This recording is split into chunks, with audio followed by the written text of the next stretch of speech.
We keep hearing the term polarized. We're so polarized as a nation. When is that a good thing? Well, when you're shooting landscapes. Polarizing filters should be in every landscape photographer's camera bag. When used properly, they filter out sunlight, reduce glare, and enhance color saturation. They can also improve the look of skies. When used improperly, they can make your pictures look worse. Here is something you should know about polarizing filters. They will have little or no effect if your camera is pointed in the wrong direction. They are dependent upon the angle of the sun in relation to where your camera is pointed. To be specific, the sun should be at a 90-degree angle to your shot. So here's a trick I recommend.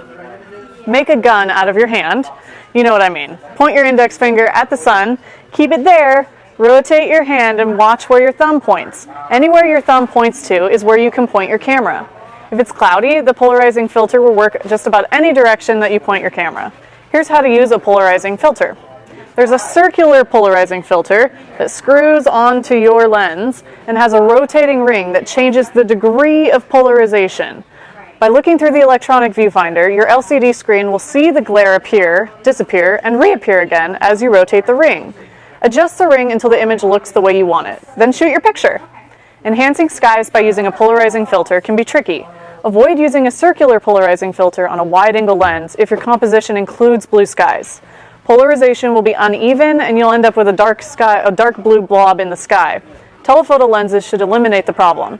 Do you want to see how a polarizing filter will work on your camera? Come into Horn Photo and let our experts show you. Got the picture?